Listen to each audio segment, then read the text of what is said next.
Hello and welcome to Media Snack, live from New York. Greetings from London. So we typically do this in most Januaries, right? We just think about, we put our feet in the shoes of a media director, or David puts his shoes back in the feet of a media director where you stood for many, many years, and just think about the year ahead. Yeah. Back in October, November, I think we were all perhaps foolishly guilty of thinking, well, 2021's, get rid of 2020, everything's kind of new in 2021. But of course, January is just the 13th month of 2020. It's the same. We are still kind of in the same kind of place. And so as the marketer coming into the year, whereas you may have had hopes that we could kind of find normality, whatever that was, it's really just continuation. Now, not a bad thing. We know that the pandemic, aside from the medical emergency bit, right, we're keeping ourselves safe as people. For marketers, it's actually opened up an opportunity. The disruption has opened up opportunities to accelerate their thinking and their operations, and we've seen many examples of that over the last 12 months. And there's lots of, and I think it's made marketing actually quite interesting again for a lot of marketers. Yeah, that's right. As you know, like marketers do love a bit of disruption and forced change. They love changing things. And for the pandemic was the impetus, wasn't it? A catalyst for them to go, right, let's actually take 5 steps forward, not crawl like we normally do within large corporates. So there's been lots of good changes. So as we enter into that second year of the pandemic, this is the media director's checklist, right? What should be going in your to-do list for the year? There's not going to be many agency meetings to attend. There's not going to be any big summits or conferences that you go to. No speeches to give. You're probably not going to the Super Bowl. There's no CES. There's no Cannes. Like, so what do you do? Like, what do you do as a media director? Like, if you can't do any meetings and jollies. So maybe there's some good strategic planning there, and that's what we're going to focus on today.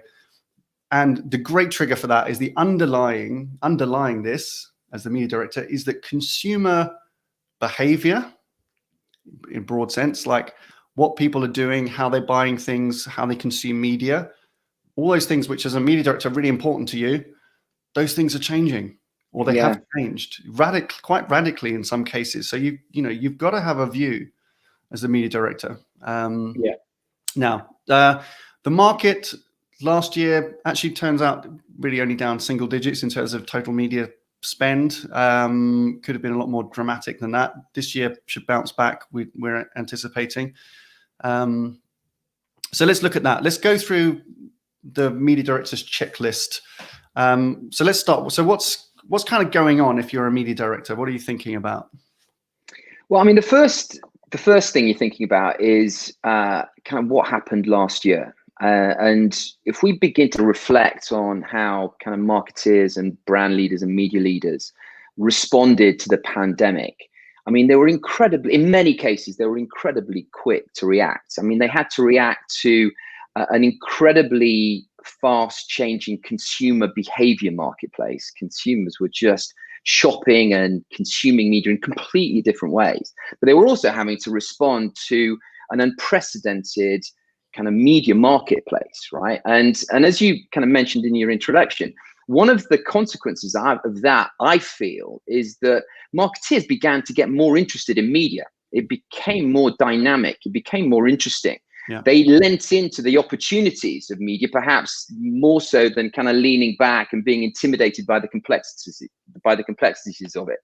I think that the marketeers, in many cases, began to look at their agency partners more as strategic kind of partners, strategic growth partners. They began to share opportunities of growth with their agency partners, far more perhaps than they had done in the past. Yeah. And we began to see stronger, more solid kind of partnerships. The really smart ones, I think, the really progressive ones, took last year as an opportunity to look internally first, though. I mean, that's what we began to see in most of the conversations we were having with brands. They were using last year as a moment of reflection. a moment in time where they could look internally, begin to stress test what was working within their own operating model, and begin to start putting in place the platforms with which they could future-proof their media investments moving forward in a far more dynamic and fast-pacing kind of media marketplace. So, what we find this year is that if you're a media director, you need to start thinking about that, right? This is not going to sort of change. The horse has bolted. And the first thing that we are beginning to kind of encourage our media leaders to consider is start looking at their own internal operating models, because that's where it begins. You've got to get your house in order first in order to exploit, or in order to truly gain the opportunities, both from an agency perspective, but also from a market perspective, that this dynamic marketplace has laid out. Agree. It's a good place to start. Right. Let's think. So what are the implications of that? Which really, like, how do you do that? that? So yes, we've seen many marketers now take advantage of this disruption, but also the fact that they've maybe got a bit of time in their hands. That doesn't mean that we're not busy. There's actually opportunity, less travel, less meetings. Maybe you can carve out a bit of time for self-reflection. And the marketing directors, CMOs, media leaders that we talk to are really interested to know, how do we set that? Like, things have changed. The underlying principles of what we do are changing and have changed. So how do we set up for the success in the next 5 years? Everybody, brands will need to do this. We'll just need to rethink the way their marketing operations, and particularly as we're talking here, the media operations. And then that has implications in how you work with external partners, agencies, publishers, vendors, platforms, technologies, and things like that. If you're not doing it, somebody else is probably doing it. So we view that as a competitive advantage. So something that's worth considering. If you're not considering, think about it, because if you're not, somebody else is already thinking about how they build the right operations for media for the future. The way to go about it is to start thinking through a framework of that. We have a framework which we call Media for Growth, which lots of advertisers have been through, which starts with a diagnostic. So you've got to get a lay of the land. That's the first thing. Like, how are we set up right now? Alongside that, then, once you've done the diagnostic and you've got an understanding of how you operate now, and identify some of the strengths and weaknesses versus best practice, or versus a way, good examples of how other brands do that. You need those inputs and those learnings. Is then start a process of design, which is just to design the operating model. And you start internally. You start designing the operating model internally. There's some components of that. It's talent in a certain structure with responsibility and a defined process. At the heart of that is what we call a build or buy analysis. We've talked about this before on Media Snack. Build or buy analysis. Some people might call that in-housing. We always, as loyal viewers will know, we steer away from using the word in-housing because it suggests some kind of zero-sum game and that it's just replicating agency services. We don't think that's true. We think advertisers can build their own capabilities and work collaboratively with the right agency partners as one team. But the build or buy analysis is deciding who's going to do what. And you want to decide who does what, really based on who's best positioned to do that thing and who's the best at that thing. So increasingly, we're finding advertisers through build or buy analysis actually saying, we have, I'll take a CPG business, for example. We have a lot of sales data that we're not actually obliged and we're not allowed to share with external agencies. So we really have a good position on the success of our, marketing. We're gathering more data. We're building more first-party relationships. We're buying data from other sources. Maybe we should have more of a perspective, actually, having done some analysis on a broader strategies for the media as a category and our investment strategy. And we're finding a lot of the more strategic decision-making sitting now within the advertiser. So that's the operating model. The build or buy analysis decides like who should do what based on the strengths and capabilities. And then, of course, once you've decided, are you going to build it or are you going to hold that internally? Do you want those capabilities yourself as an advertiser? And we're seeing those capabilities expanding in most cases. Then you can be really clear what you need in partners. And it specifically then can help you identify exactly what you need your media agency to do, or exactly what you need your content agencies to do, or exactly what you need your different publishers or vendors or other partners platforms to do for you, because you've got a real clear checklist of things that you're not going to do yourself, and you need to find the best solutions to do that. Yeah. Some might want to go and find one agency, one single partner that can cover all of those things because they want the simplicity and consistency in that. Some will what we call fragment scope, and then they'll go and just try and find the best in class and all those things, and then they have to manage that roster in a collaborative way. But the start point is start with the diagnostic. You've got to open yourselves up to reflection and evaluation in an objective way. Very good. Absolutely right. Okay, so then start the year, right? Media director. Right. What do they do? Where do you start?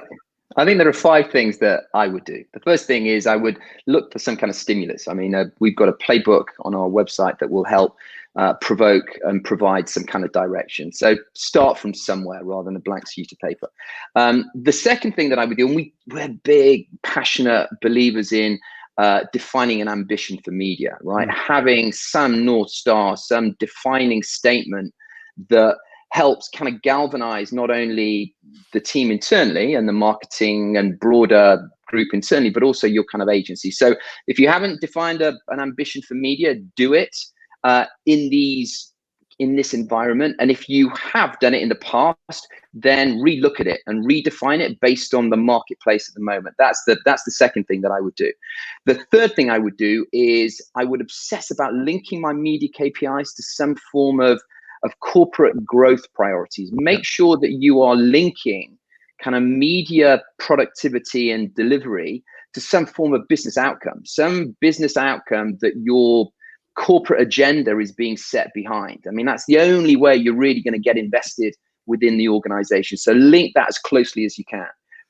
The next thing is to conduct that diagnostic. So understand and be brutal, be honest with yourself, understand where the strengths and weaknesses of your existing media management processes are, and begin to start figuring out how you amplify the strengths and how you begin to kind of compensate for the weaknesses. You've got to have that visibility, and you've got to be honest with yourself as a media director as to where perhaps your media value is being wasted or kind of leaked away. And then the fifth thing is an obvious thing is, bring in your agency partners, because they should be invested in this. They're going to be on that journey with you, right? And the more you can bring them in, they can feel invested. You can use them as strategic partners in your journey. Then A, the better the narrative is going to be internally, and B, the more effective that process is going to be. So those are the 5 kind of key points that I would kind of put on my whiteboard in my office if I was a media director now. Very good. Like that. We'll link down below to some of the resources. You can go to idcomms.com/growth, which is really our kind of collection of all of this kind of resources. And below here, we'll add David's 5-point checklist to get you started. That'd be good. But we'd love to kind of hear your views, whether you're a media director or on the agency side or any part of this wonderful industry. If you've kind of got a view what you think priorities really should be for advertisers in 2021. There are some clear, there are some executional things which they're going to have to deal with. And what we're trying to do is encourage you maybe to be a bit more strategic, think a bit more longer term, think about the health of the relationships with your agency and other partners. And this is a really good, as David said, set the ambition, get everybody aligned to it, really understand where the strengths and weaknesses are of your operation compared to other brands, what you can learn from your peers, which is an important part of the work that we do. And then design for the future. For those of you that are thinking about running pitches, there's a bit of a hangover from last year of kind of, pitches that maybe were scheduled. There's people talking about pitches. Every time our recommendation is always to have a little bit of self-reflection up front before you go execute, before you start looking for an agency to solve your problems for you.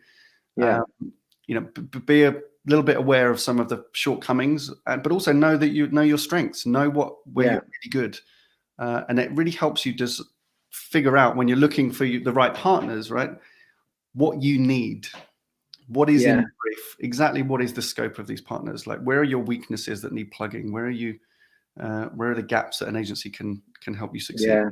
Yeah, I mean, just one final point. I mean, from my perspective, a slightly softer point, but as we kind of hurtle towards kind of February, the conversations that I've been having both with agency leaders and with kind of brand side leaders is a real genuine sense of optimism. I'm not quite sure where they're getting it from, but I'm pleased it's there. I mean, it's either they're either turning the back or ignoring the kind of the negativity of it and trying to find a silver lining, or there's a genuine sense of positivity and optimism, both from the brand and the agency side. I mean, I know that you were mentioning earlier on, you had a conversation with an agency leader, and there was just a sense of real kind of positivity about her starting this particular new role, and all of the brand leaders that I've talked to, and all of the conversations I've had about their strategic challenges going into this year and how they want to address them, has not been based on kind of media, being smothered with a narrative around cost reduction and rebates, all the stuff that for years we've been banging on around on Media Snack. But there's a real belief that media should be talked around through a value proposition, and media is a critical lever in business growth. And I love that sense of optimism, and that gives me real hope going into this year. Yeah, we're seeing it in the US, definitely. It's really good. The only thing I don't think we can explain it. I'm just glad it's there. The only thing that we could suggest is that last year was just a trial for all of us in so many different ways, and we've just been through this shared experience. And there's a bigger opportunity, isn't there, where we've also faced these different challenges. And I think when you bunker down and you're in the trenches together and you sweat together and you bleed together and you share the same burdens, when you begin to come out on the other side of that, then this sense of optimism becomes more universal and shared. And if it helps us build together a bit more, absolutely, it's got to be a good thing. And so this is all part of the same thing. We've got to shift media from being a cost to the investment in growth, right? Absolutely. We've said that like 10,000 times. And I think right now we're pretty optimistic that we're making good progress on that. Yeah. Great. Listen, thank you very much for watching. That's all for today. Check out the resources that we'll link to below, but you can join us live every Friday, 11 a.m. Eastern, 4 p.m. UK. We'll see you next week. Bye for now.